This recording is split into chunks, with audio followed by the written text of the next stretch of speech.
Hello everybody and welcome back to another episode of Microsoft Flight Simulator, and today we are back with more mods, tools, add-ons, and enhancements. So sit tight, grab your drink guys, because I've got some cool things to show you. Let's get started.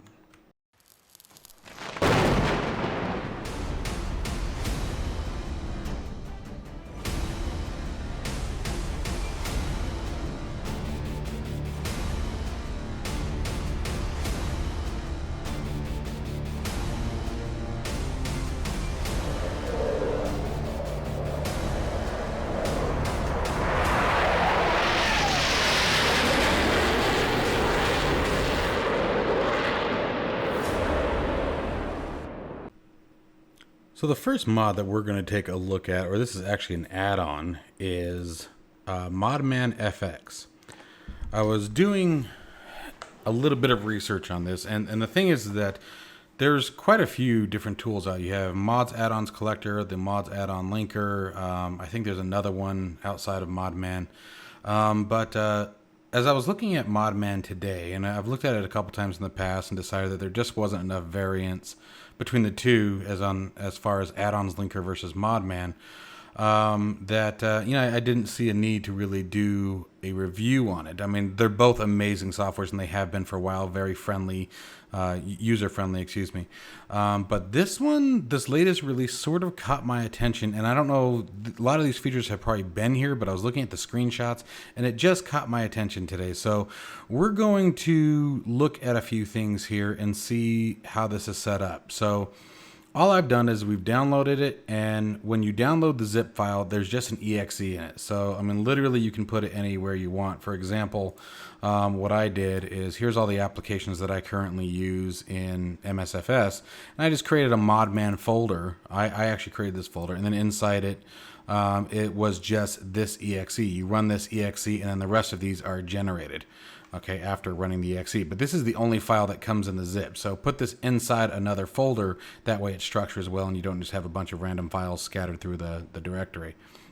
But we're going to be checking some things out. So one of the things that it does that caught my attention that I like, and I think Addons Linker does too, I've just been doing it the same way for so long that I'm not sure. So this isn't necessarily a comparison. I want to make that clear.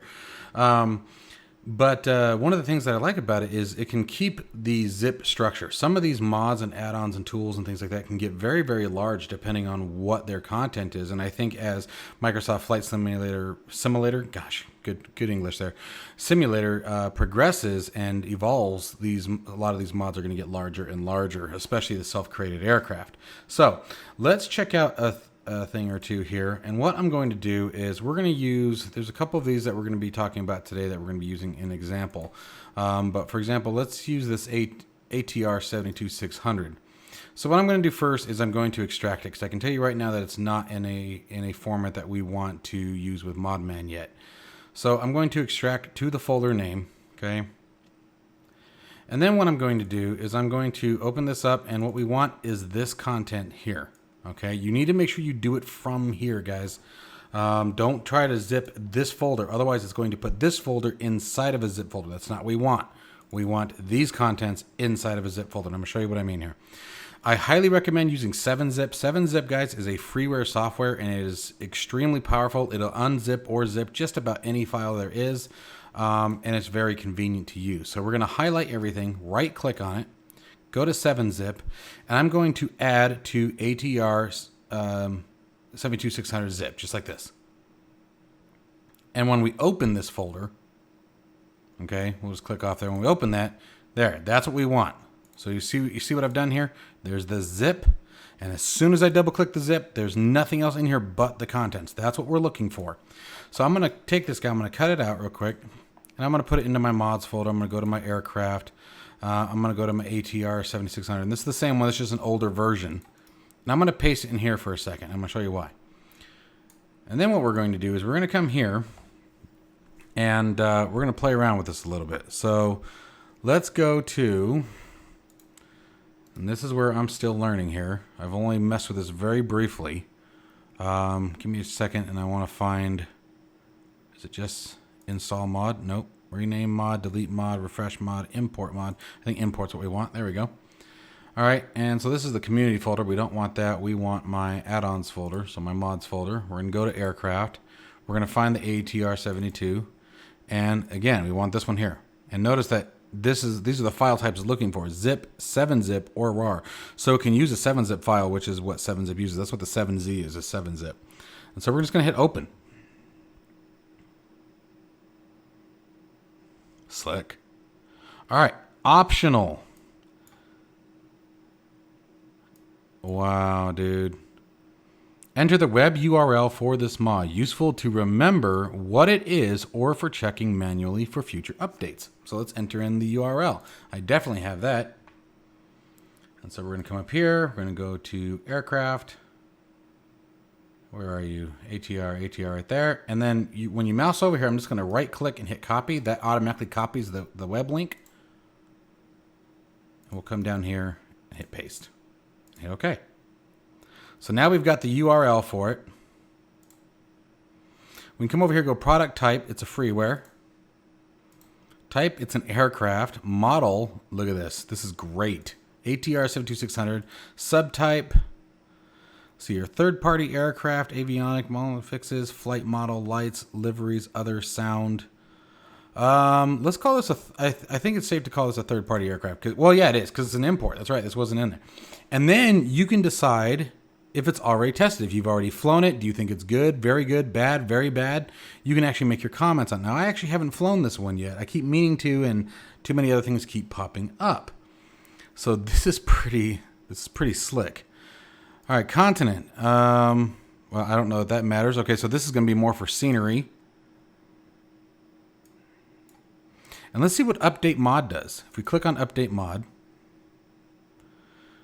use this mod with a download, or update this mod with a download file. Oh, with a downloaded file. Okay, so we haven't downloaded it yet, so we're going to have to check that out. What does Google do? Google's the ATR 72600. That's pretty slick. Mod URL. Okay, so that just clicks on that, and then if we want to actually go to it, click there. That's hot. I like this a lot. So I will say right off the bat, I love Addons Linker. I've been using it since it came out. Okay, I really do. I think it's simple, it's easy to use, doesn't cause any problems, and just seems to work really well. I'm liking the layout of this significantly more. This seems much more user-friendly. I mean, it's even got a screenshot in it. That's awesome. And I know that many of them do, but just throwing it out there. And then I think if we do install mod, there it is. Done. That is hot. That's hot. I like this a lot. And that rhymed. Ought not. Anyway, sorry. Anyway. So let's see. I think this is just a matter of sorting if you want to sort. So let's get a couple others in here. I'll tell you what. I'll walk you guys through a couple of them because I want you guys to see the process for everything I do. But I'm really digging this so far. So what I'm going to do here is I'm going to go ahead and delete this because I think I just found a new add-ons tool. I think I'm going to be using this moving forward. So we're going to do the same thing here. 747. This is Salty 747. And so we're going to add to, we can even leave it as a 7-zip. Okay. And then I'm going to, well, before I do that, let's double click it. And from here, we'll just have to find 7-zip. It's not a big deal. Look for another app on this PC. It should be in C. This is the drag, but you guys probably going to want to be able to see this too on how to find. So what we need to do is we need to associate the 7-zip file with 7-zip itself. Oh, Jesus, right there on the top of the thing. And you just come down here, find the exe, hit open. Okay, and now we should be able to open the content. Oh, maybe not. Maybe that was the wrong one. So let's go down to open with again. Oh, 7-zip console. Darn it. All right. Well, again, live and learn. So we picked that one.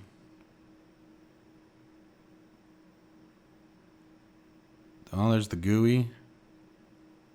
File manager. I bet you that's it. Let's hit open that one. Yeah, there you go. That's exactly what it should look like. Perfect. Okay, so golden there. So we can just double click that. Boom. We can see all the contents directly inside. It's exactly what we're looking for. So now we'll delete this. Delete everything outside. I still want to keep my file structure. I like the way that I have everything labeled out here. It makes it easier for me to reference things.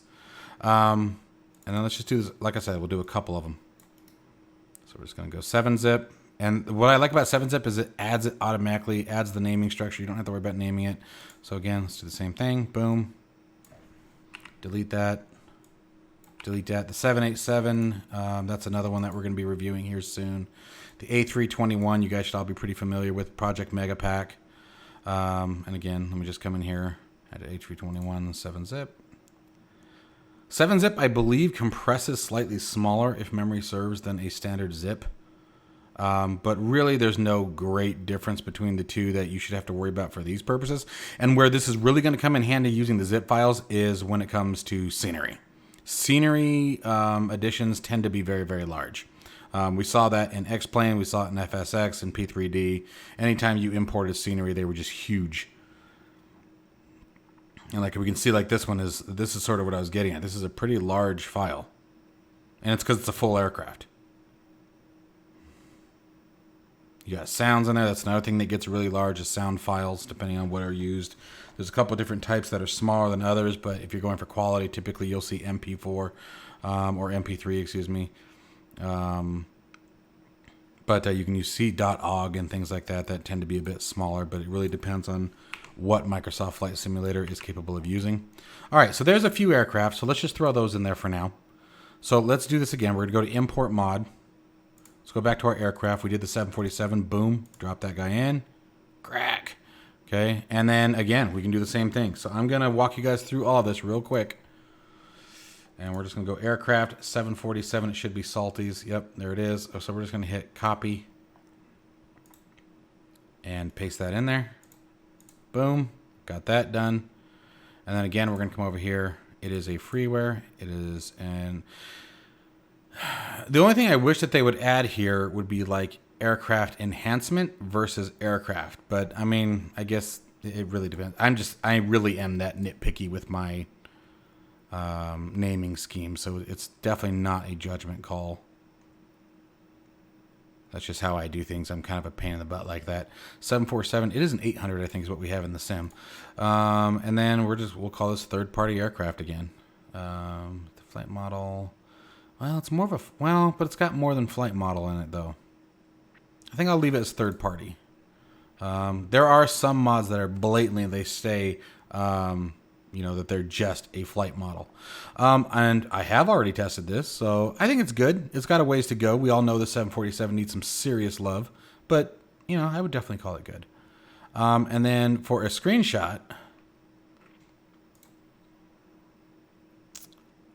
we'll have to look and see later if there's a way to add these. I'm sure there are. I'll have to see what kind of file type it's looking for and where. And I think we can check the ATR for that at a later time. But so let's go ahead and, so we did that. Let's import another mod. And we did what? The 787. Let's drop it in. And again, we'll bring our browser up. MSFS, aircraft 787. Again, right click, copy. And we're going to paste. Boom. Okay, and same thing. It is a freeware. It is an aircraft. It is the B787. There she is. And again, I'll call this third-party aircraft. I have not tested it yet, so I'm going to leave it as is, but we've got a URL there. And so now let's see what we can do. We've got a few aircraft in here now. Oh, that's why. That's up. I see what happened. So we can either... What is this one?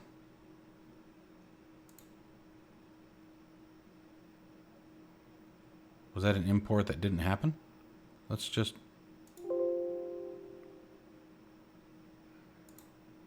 Huh. I don't know what that is. But let's see if we can do that. Take it in and out. If we want to just see good. Boom. Nice. All right. All right. All right. I'd like to expand this a bit. Gives you a version number. Now, that's going to be, I'm willing to bet this is strictly based on file structure, because I don't even think that's right. It's what, version 3.0, I think. So I don't know if that's something that we can change. Oh, maybe not. No, sorry. This is the, what is it, 747? Well, no, yeah. Pretty sure it's either 3 or 2.0 is what Salty's at now. So I'm not sure how that all works. But we can sort for not installed. which this one is not. Look for installed, and it goes away because we have tested. Take the test blank out, and now we've got what's installed here. I don't know what this is.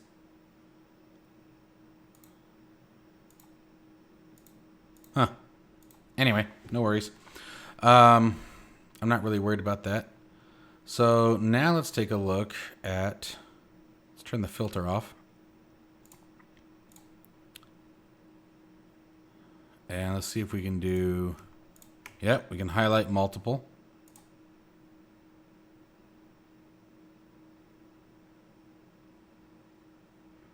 And remember, sometimes this probably is likely, oh, so that reversed some. Oh, that's in Symlink is what that is. Let's try that again.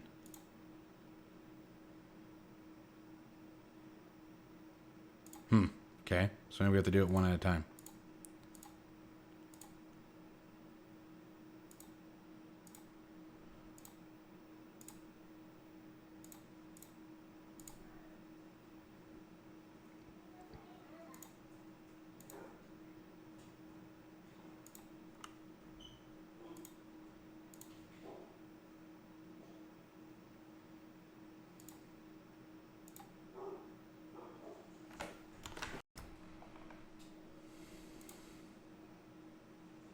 Okay, and simply after, all I did was turn them all off and then started turning them back on one by one, and everything worked out fine. So I'm really digging this. I love, like I said, the layout. I hope you guys check this out. Definitely give it a shot. I think that's going to help for a lot of things, such as scenery and organizing your scenery and things like that, the different system mods. If you guys are interested, I have a link in my Patreon site to all of the mods that I am currently using. This one is going to be added to the list as of today. And that is for all of my Patreon subscribers. So subscribe to Patreon. You guys will also have access to my spreadsheet that has links and a list of all the mods that I am currently using. So if that's something that's interesting, that may be an option for you. So anyway, let's go ahead and move on to the next one. All right, so for our next show off today, or showcase if you wish, we will be taking a look at this add-on here. It is Piper PA28R Aero 3 High Resolution Enhanced Interior, taking the textures up to 16K. So let's go ahead and take a look and see what we got here. So we're going to jump into the cockpit and sort of take a peek around. I'm going to try to get the camera into a few different angles here. It helps if I use the right keys to do so. And we'll see if we can get what they're looking at. You can definitely see a difference. Now, this may be something that's a little bit more prominent depending on what kind of monitor you have. I run in 4K, and I can tell you that I can definitely tell a bit of a difference. There are certain areas where it's not quite as prominent as others, and then others where they stand out quite a bit. The gauges and the area around the gauges seem to be very, very more prominent. I took a look at it before I installed the mod. Unfortunately, I thought I was recording, but I wasn't. So I'm giving it to you guys as an as-is only. You know, if you already have the PA28, feel free to do a before and after contrast. Things like ModMan and that Addons linker will definitely help in that process. But literally all over the cabin, the textures have been updated. Things I'm noticing right about the visors, I feel like were a massive difference as well. Some of the reflection looks much more defined, much more realistic.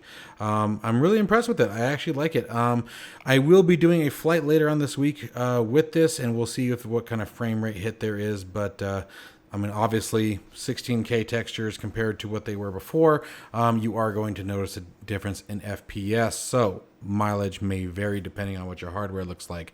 So that's it for this one, guys. Let's go ahead and move on to our next mod. All right, and next on our list is a brand new import from FSX. It is the Aero Commander. Now, obviously, guys, this is an import. These do take some time to develop, but I always like to show off the aircraft as they first release, so that way you can follow them and have the links available if it's something you're interested in. Here is the web page itself that displays the information for the particular aircraft. The conversion is not realistic of the actual ACS or AC500S. Microsoft rules and blah blah blah, it tells you everything, all the disclaimer. But it does let you know right off the bat that it is not legit to the original aircraft. However, it does add something new to your library that might be kind of fun. It looks like it's using the King Air 350i cockpit, but you know, I mean, it's not typically my cup of tea, I will say that, but depending on the type of flight, it is kind of fun to have these available to us. And the reason why I say that is some of these flights do require a little bit more variation to them, you know what I mean? So let's go ahead and just take a quick spin, see how it flies, see if it's any fun, kind of thing. Get that prop lever forward, get that mixture forward. Let's see what we got going on.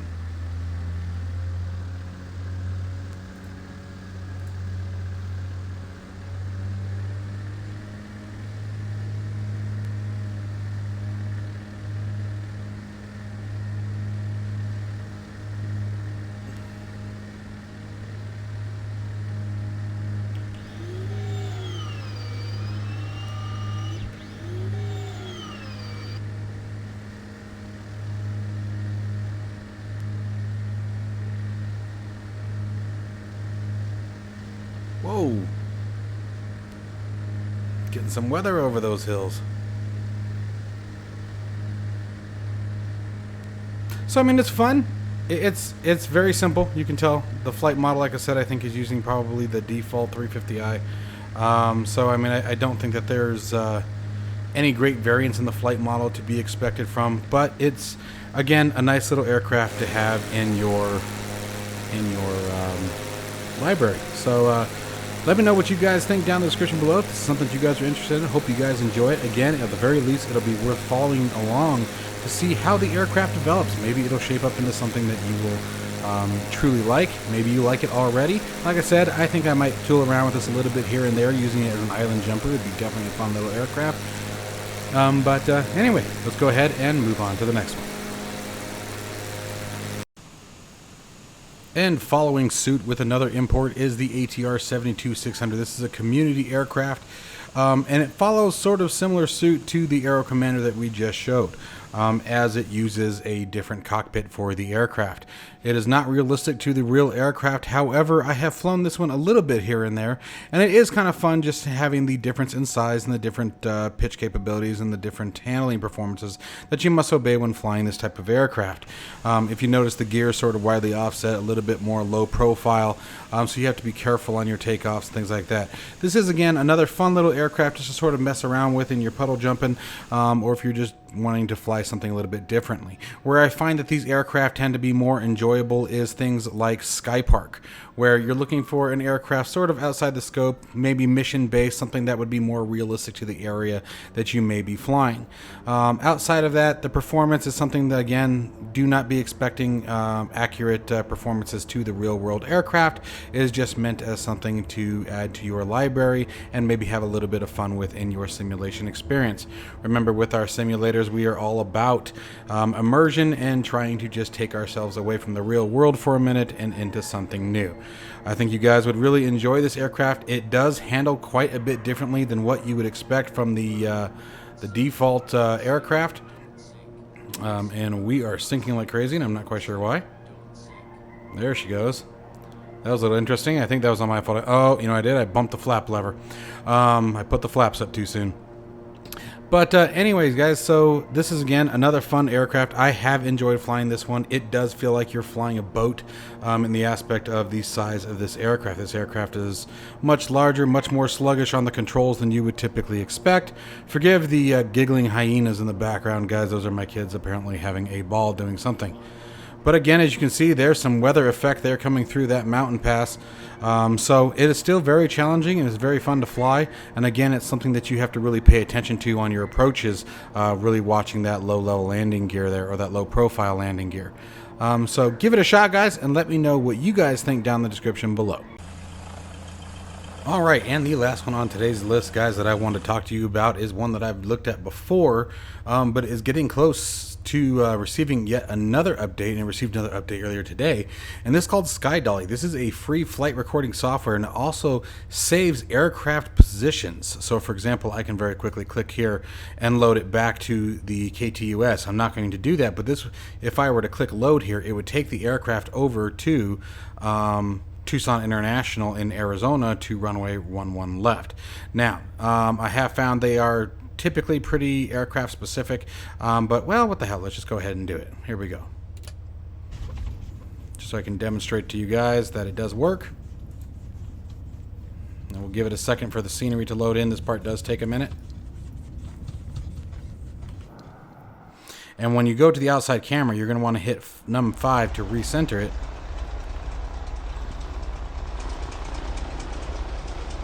And you can see as it continues to load the terrain, everything gets resolved. So that's just a matter of load time. Okay, so give it a second to load itself in, and everything will set itself accordingly. This is a very awesome piece of software that I really enjoy. It is becoming one of my favorites for flight recording, as it is free, it's lightweight, it's got a very effective database system. You can change the title simply by clicking in here and typing away. So that way you can save certain key points, approaches, etc. Get your favorite screenshots or recording, save something for a later time to show a friend. There are endless possibilities with these kind of recording softwares, and I know a lot of people are waiting for the default recording ability to come into Microsoft Flight Simulator, but I truly doubt it's going to have the functionality that these third-party ones do.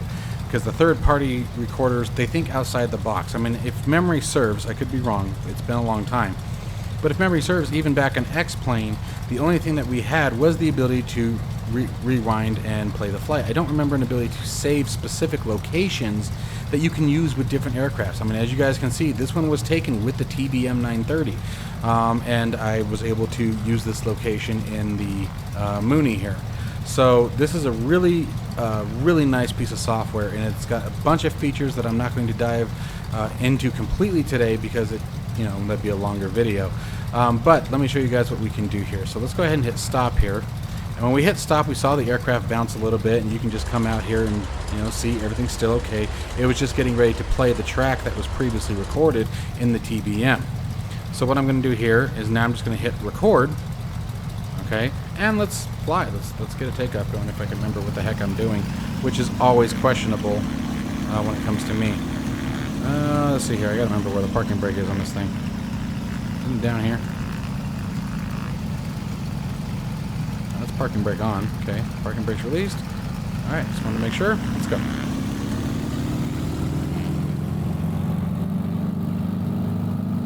Set my camera up a bit higher there.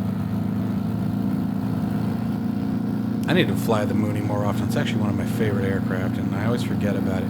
This is probably one of the best ones to do VFR in, just because it's fast, it's small, it fits the GA stigma, if you will, or the criteria. That was a little bit too much pullback on my part. Okay, so we're bringing the gear up. I just used a hot start. I didn't actually start the aircraft today. So I think they put the flaps down. Let's add a little bit of aft trim here.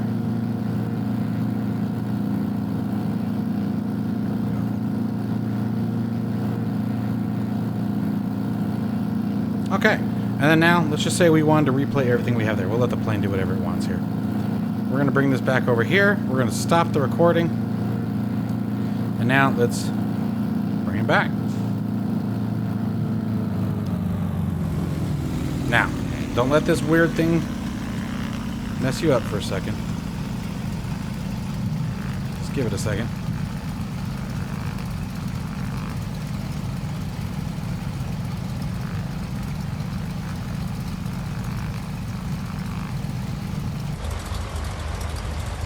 Let's back this all the way up. There we go. Nope, still falling. There she goes. Okay.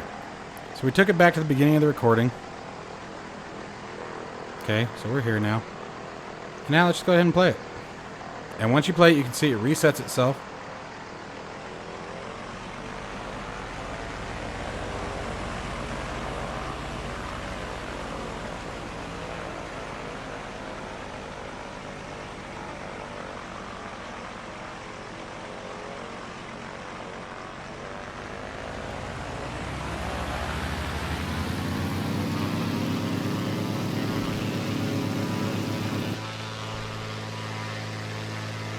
wanted to, let's pull this off screen while we're doing this for a second. We could adjust our camera position. Get ready to take that great screenshot that we're talking about.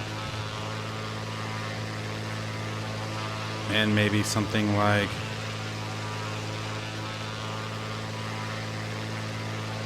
that, you know? So it's really handy, and this is all in replay. And if I want to take control of the aircraft, let's get back in the cockpit for a second before I do this. We can just simply hit stop, and the plane is mine again. Okay, and so I want you guys to really be thinking about things that you want to practice. If there's a specific area that you like to fly, maybe you've been flying the Mach loop and you want to save the entry point to the Mach loop, or you know, a specific approach, like maybe into Princess Juliana. That's one of my favorite ones to save. Anyway, things like that aren't readily available in Microsoft Flight Simulator. This makes it a whole lot easier to transfer it from one aircraft to the other, to just quickly bounce around the world if you want, if you're just up messing around, especially in VR. You know, you don't have to worry about, you know, reloading the simulator, changing your location, etc., etc. Okay, so anyway, I hope you guys have enjoyed this series once again, and be looking out for the next video in which we are going to do a full VFR flight while reviewing an app called SimEFB, probably the best tool for VFR flight that I have come across yet. So stay tuned for the next one, and I'll see you guys soon.